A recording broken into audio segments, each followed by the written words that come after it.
Welcome to the Creator's Journey with the Halfling and the Spaceman. I'm Janet, the Halfling. And I am Roger, the Spaceman.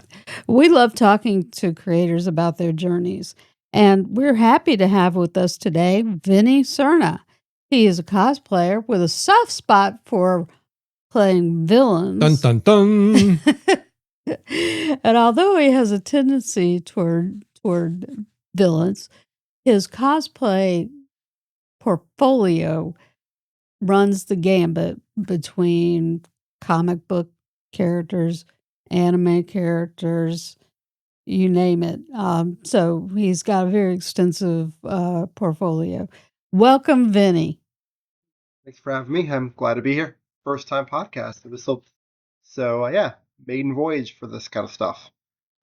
Well, we are very happy to have you today. We appreciate you taking the time to join us and talk about your creative endeavors. So, with that being said, we will go ahead and get the ball rolling. I'm going to ask the first question, which is always, well, it's not so much a question, but tell us a little bit about yourself and tell everybody out there what exactly cosplay is, because that's your creative outlet. So what is that? So by what cosplays, are you more talking about kind of a definitional or more of what it means to me? Why not both? Okay. Sure. So looking at the word itself, it's basically a combination of the words costume and play. And for me, it's just making stuff, getting to know people in these different communities, and just expressing the love for all the different things that we watch, read, whatever, however you consume, different media.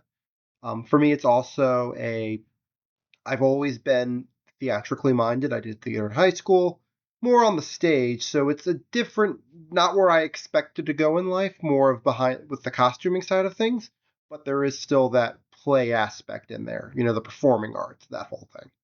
So tell us a little bit about yourself, about your background, and how you. Yeah, I mean, just a little bit about yourself and your background. So, personally, like my getting into cosplay, it was about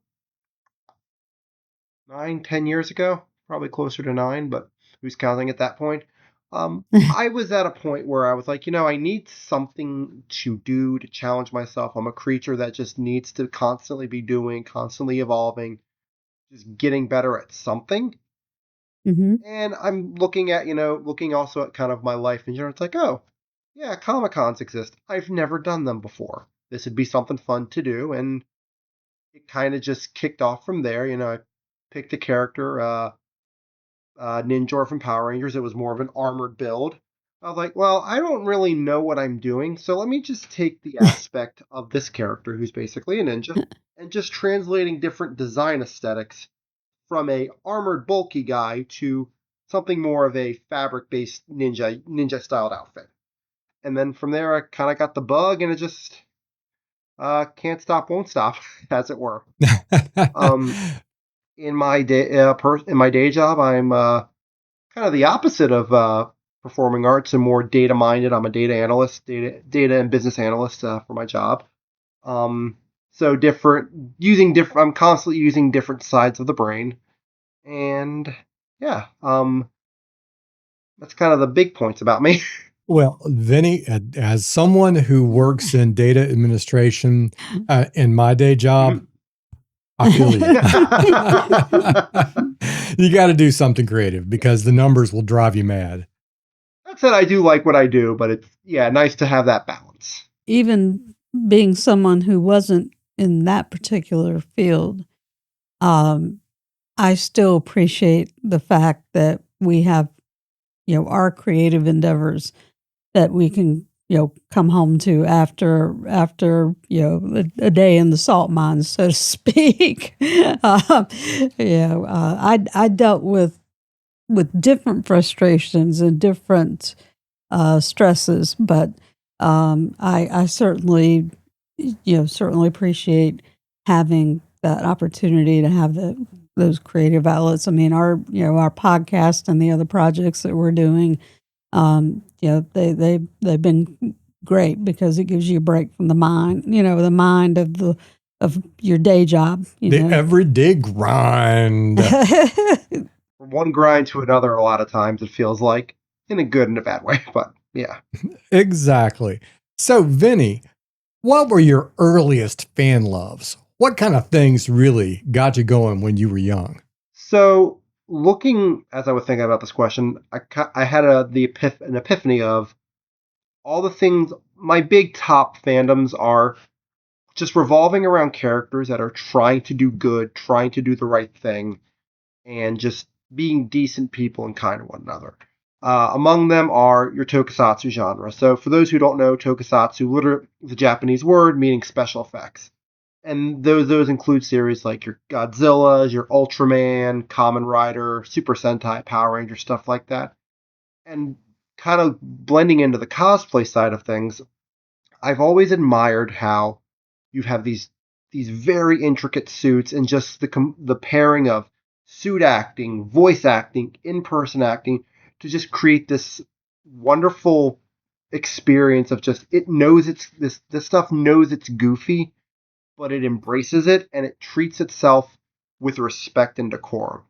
And Mhm. yeah, so like just looking at it from that costume and performing element, I'm like, oh, this is why I like this. The other of my bigger earlier fandoms are just anything like comics, more so the animated stuff. So being a millennial, I grew up on the DC animated universe, Superman, Batman the Animated Series, Justice League, Avengers, Earth's Mightiest Heroes.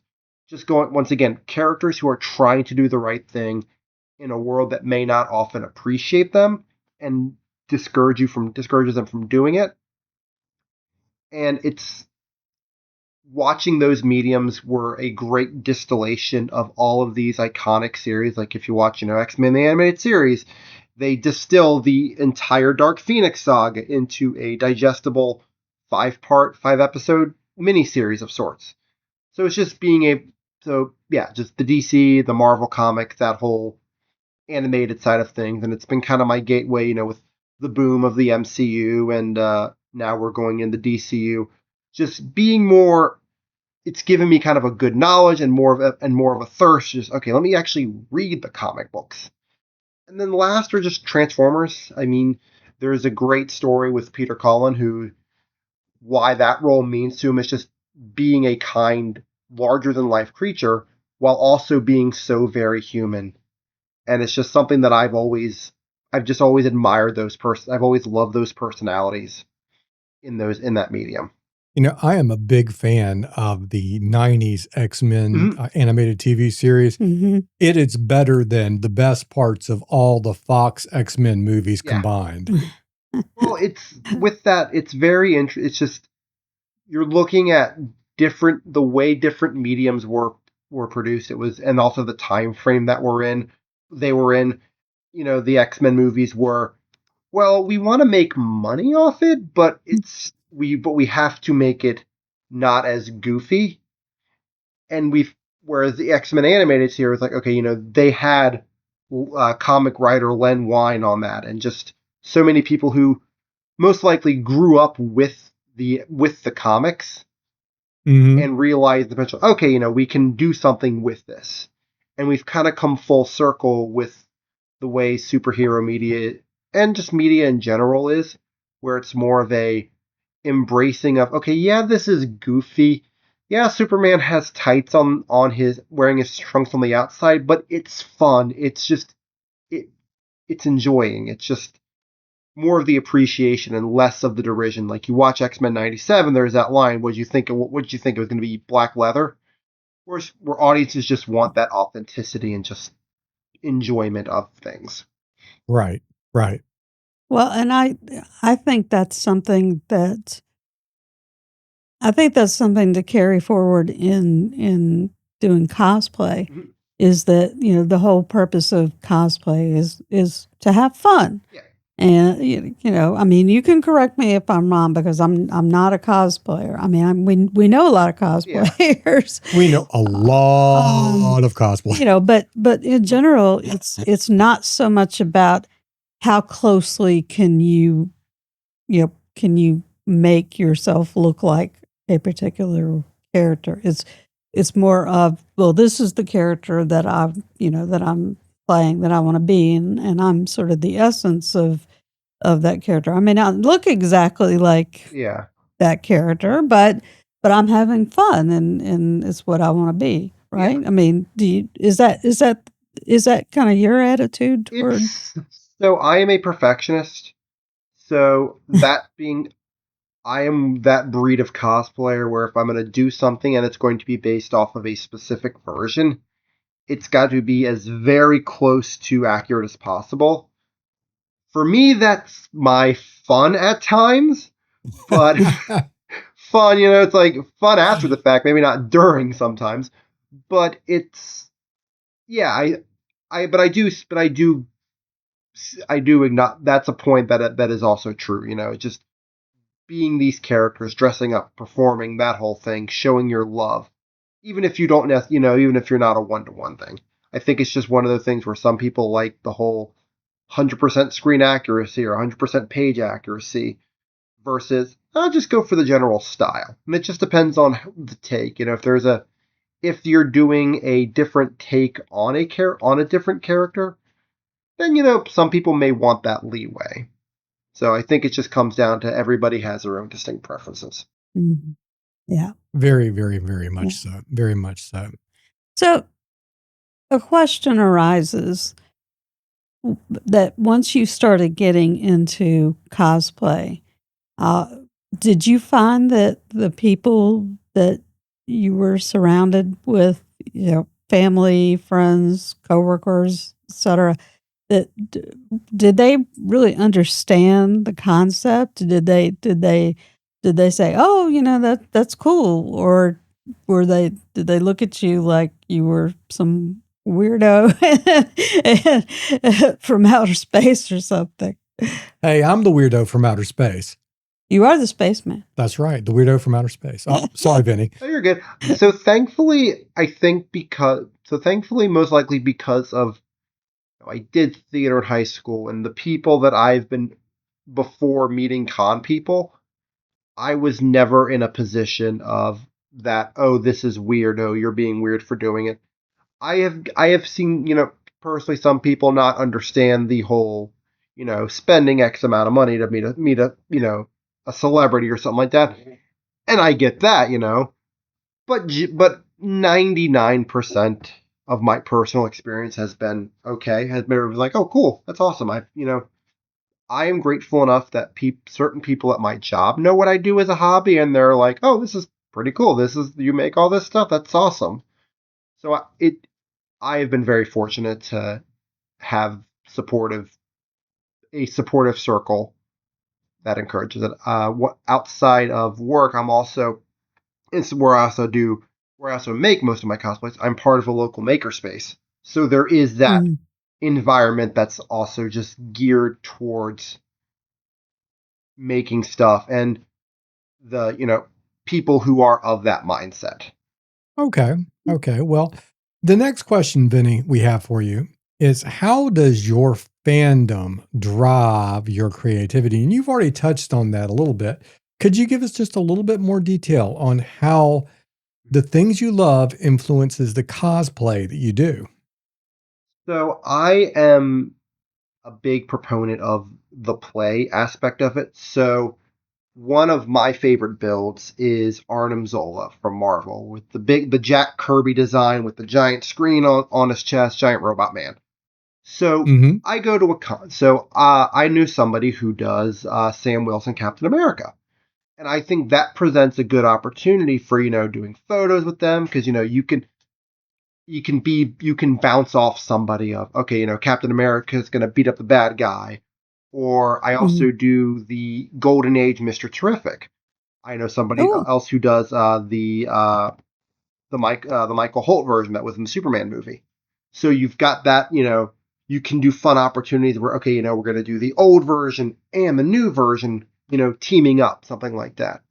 So it's just being able to have that opportunity for synergy. I mentioned the Tokusatsu fandom. It is a very niche fandom in the West, growing, but there is that insular community where one person feeds and supports another and who supports another, and it just, creates this electricity. So yeah, I'm just very much about the like I said, the play aspect, being able to bounce off and support other people. Now that Vinny has mentioned the old version and the new version, I've got this great idea for Marvel.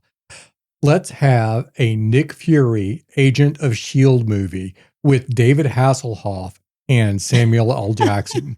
We have both screen Nick Furies together. People rag on that special, and it was not good, but it was fun for that reason. And I feel like Hasselhoff would come back. I don't know. I think he might be a little bit old to pull that off now. Oh, dude, we're all old now.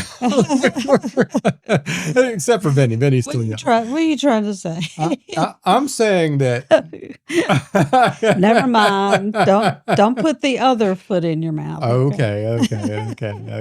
Well, halfling, over to you. Well, I was going to ask you if you have a current project that you're working on right now. Is there something special that you're working on that you're going to, go to a con with coming up, or you collaborating with somebody for some, for some play, as you were just saying? So, current project is a loaded statement, because even if I am actively working on one thing, the brain is already working on what's the next thing. I see something I want to do. So I am always on something, even if I'm not actively doing anything. But I am actively working on Mole Man from the Fantastic Four. It was something I wanted to do for the movie, but I didn't have the time to get done. And now that the movie's after, like, okay, I can, I still want to do this. Because going back to my introduction, I do villains, I do characters that nobody really does for that play aspect. But I'm working on Mole Man, and then I've got some other background plans. I'm working on a different the Devil's Due comic series run of Dr. Mindbender from G.I. Joe. I'm a member of the Finest, which is a G.I. Joe costume club. We raise money for K9 for veterans. And I've also got thoughts going on Mr. Mxyzptlk from Superman. Just a fun, very impish character. Those are my Oh things man, I'm working on. he was the bane of the Silver Age. Yes. I tell you. Yes. All right. Well, one of the things we talk to folks about, Vinny, is their creative process. So every creator has some process they follow, from conceptualization to design to build, no matter what they're doing, whether it's writer, artist, or cosplay, or other kinds of fabricators, because we talk to model builders. So what is your process? Explain how you decide what cosplay you do, how you put it together, and then what do you do with it? So give us the whole life cycle of the cosplay. So looking at it from the choosing who to cosplay stage, for me, it's a character that I have to resonate with, and that can either just be by an archetype. So one character somebody recommended me was Ramba Ralph from the original Gundam series. A very my kind of build, just a very family man, very one of the kick butt characters of the franchise. Just a great guy all around. Everybody likes Ramba Ralph. I was like, okay, this is a character that I can get behind. So then if I don't really know the character that well outside of reputation, I then watch the show. And generally, if I'm going to cosplay somebody, I have to consume the media. It's part of that actor mindset to know the character as much as I can. So that's part of it. I also choose, like I said, I choose characters that I resonate. Kind of funny that I tend to do villains, but that's for a different reason. but I do more of the broader, the bigger guys. Either your supporting characters to bounce off other people, because it's that line, there are no small parts, only small actors. And then also to make life easy, I tend to do bald characters. There's a reason why I like doing Lex Luthor and Kingpin. Not too much work to do there in terms of face. I mean, I am a good chameleon when it comes to facial hair, but I like to do bald characters. I also like characters that have a bit of flair and showmanship to them. Very, like I do. One of my big ones is I do Dr. Eggman from Sonic. So something I can do, the articulation, like the ha ha or the stuff like that. Very just fun characters is also Very part of good. my decision. And then for the Yeah. actual making, I love Excel. I just list out all the different parts I need.